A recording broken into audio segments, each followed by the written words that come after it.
Apa pentingnya ilmu? Sampai Al-Imam Asy-Syafi'i pernah mengatakan, man arada dunya fa'alaihi bil ilmi.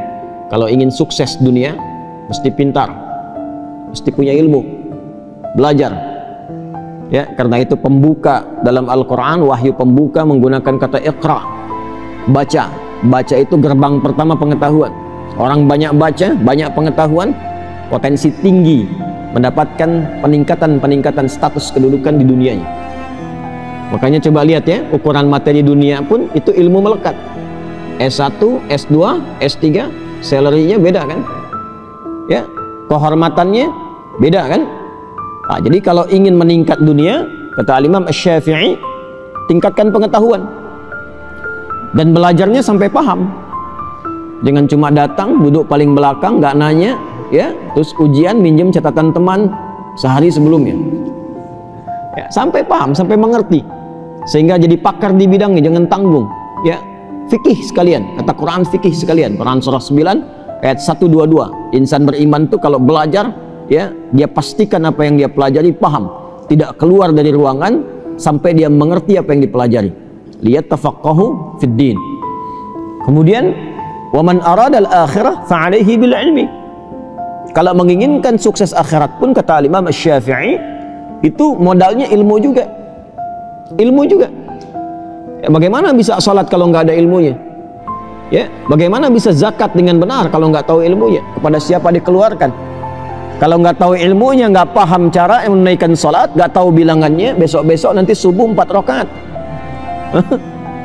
Ya, kalau nggak tahu tentang ilmu akidah dengan benar, didoktrin orang, tiba-tiba tembak orang, bom orang, bunuh orang dengan cara yang tidak benar, alih-alih pengen ke surga, masuknya neraka jahanam, nggak keluar-keluar. Hati-hati.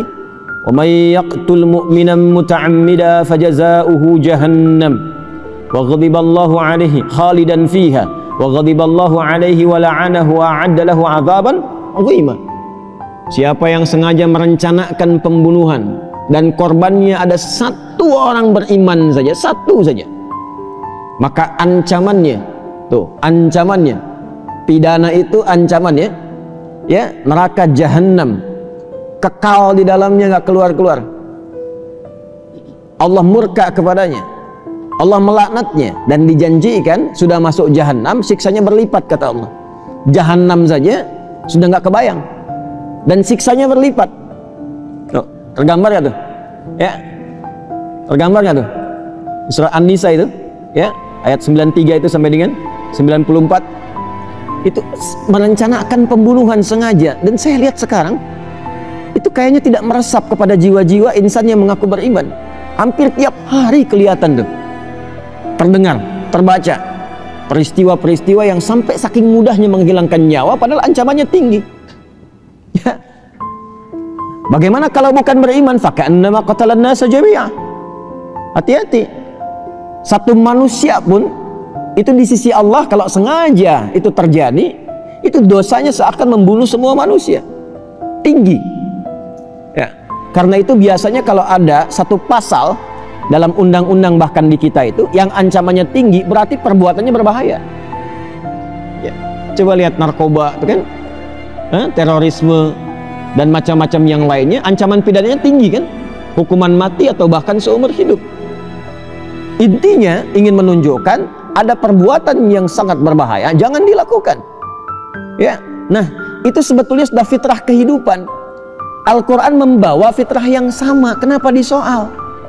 Ya, jadi ketika ada hukum misal semacam, kata Allah disampaikan, ini ya, daripada orang mencuri potong tangannya. Kalau orang mau bunuh, pikir dulu, dikisos nanti dibunuh lagi, ancamannya hukuman mati. Pembunuhan, ya, ancamannya hukuman mati. Dikisos tuh hukuman mati ancamannya, ya, untuk pembunuhan. Kenapa mesti disoal? Kan sama saja dengan logika berpikir dalam konteks hukum manusia, ya, yang ditetapkan ini menunjukkan bahwa ada perbuatan yang sangat berbahaya, jangan dilakukan. Karena itu spirit Qurannya mengatakan, walakum fil qisasi hayatun ya ulil albab. Kalau Anda berpikir, bukan masalah menghukumnya, tapi di balik itu ada penjagaan terhadap maslahat kehidupan yang kalau diancam dengan ancaman yang tinggi cenderung memotong orang untuk berbuat yang salah. Jelas ya? Nah, itu ilmu. Karena itu saking tingginya ilmu, hal pertama yang diberikan kepada Adam alaihissalam sebelum turun ke bumi itu bukan harta, bukan kedudukan, tapi ilmu. Quran surah kedua ayat 31, wa 'allama Adamal asma'a kullaha. Dan Allah mengajarkan kepada Adam semua jenis potensi pengetahuan, semua jenis pengetahuan yang menjadikan ia mudah menjalani kehidupan di bumi. Semua diajarkan ilmu. Ya. Karena itu semua para nabi, rasul, karena bertugas membimbing umatnya di setiap eranya, dan Rasulullah SAW ditugaskan membimbing umat, dan risalahnya berlangsung abadi walaupun beliau wafat sampai akhir kehidupan, maka fitrah semua nabi mendapatkan ajaran langsung dari Allah, diajarkan langsung. Nah, kita yang bukan nabi, yang bukan rasul, diminta belajar kurikulum nabawi itu yang membimbing kita lewat ilmu-ilmu itu untuk mudah menjalani kehidupan. Orang yang belajar dari ilmu itu disebut dengan muta'allim namanya. Jelas ya? Siapa namanya? Muta'allim. Jadi ketika kita belajar dari ilmu itu disebutnya muta'allim. Kurikulumnya sudah ada. Sumber pertamanya Quran, wahyu tingkat tertinggi. Orang bikin buku cari-cari begini, nulis belum tentu benar. Ini langsung dari Allah nih kurikulum hidup. Detailnya nanti di mana? Di penjelasan Nabi, di hadis. Hadis ini disampaikan lewat lisan, dipraktekkan lewat perilaku, dicontohkan lewat sikap, lewat sifat. Nanti diabadikan dalam perilaku. Ketika jadi perilaku disebut dengan sunnah. Disusun jadi kurikulum oleh para ulama hadis kita. Jadilah kitab. Kitab itu kurikulum hidup. Di cara ngaji itu begini, cara ngaji itu lihat peta kurikulumnya secara tematik tuh, disusun. Ya, yang sering sekali saya sampaikan, ada yang pokok, ada yang furu'.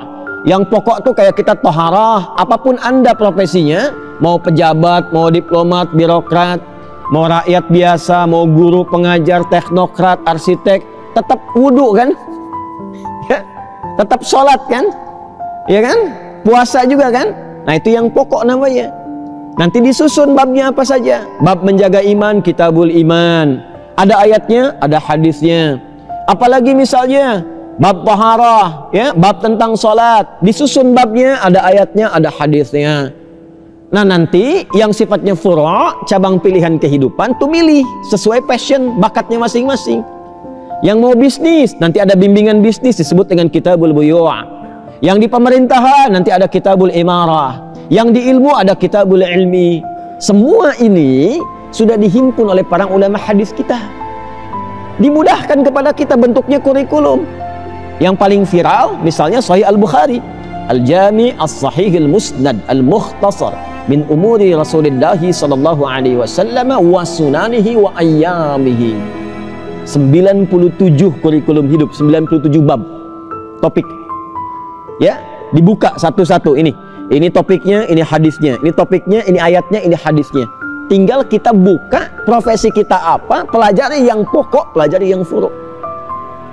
Kalau pengen lompat ke masalah ibadah saja, cari kitab sunan. Makanya Sunan Abu Dawud, ya, Sunan Ibnu Majah, Sunan At-Tirmidzi misalnya, ya, Sunan Abu Dawud susunannya kitab sunan itu dari masalah fikih, kitab hadis yang disusun berdasarkan urutan fikih. Dimulai dengan kitabut taharah nanti, kitabus shalah, kitabus siyam, kitabuz zakah. Jadi kalau Anda ingin belajar tentang bab sholat dengan benar, cari kitab sunan. Kalau pengen teladani orangnya, bagaimana seperti Abu Bakar As-Siddiq, bagaimana seperti Sayyidah Aisyah, bagaimana seperti Ibnu Abbas radhiyallahu ta'ala anhuma, pengen tahu hadis-hadisnya berapa banyak yang dikumpulkan, cari kitab musnad. Ya, seperti Musnad Imam Ahmad. Kalau pengen cari hadis secara acak, dari A sampai dengan Z, Hamzah sampai dengan Ya, cari kitab Mu'jam. Ada semua. Nah, kita diminta mempelajari itu dengan sungguh-sungguh, lalu dibawa ke dalam konsep hidup kita, praktekkan dalam hidup. Hasilnya semuanya sukses. Dan itu lintas zaman, lintas dimensi. Coba cek.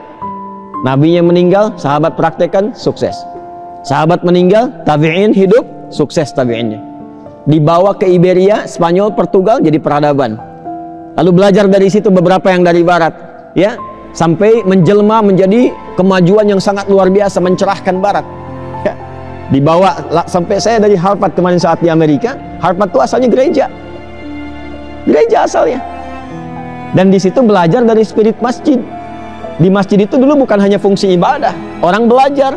Kan kampus pertama di dunia itu siapa yang bikin? Fatimah binti Muhammad Al-Fihir yang ada di Maghrib di Fes. Itu kampus pertama di muka bumi di dunia ini yang bersumber dari masjid asalnya. Dibikin masjid, melihat kemudian spirit dari Masjid Nabawi yang ada pendidikan dari Nabi di situ, di Ahlus Suffah, di copy paste kemudian di Maghrib, dikembangkan, materinya diperbanyak.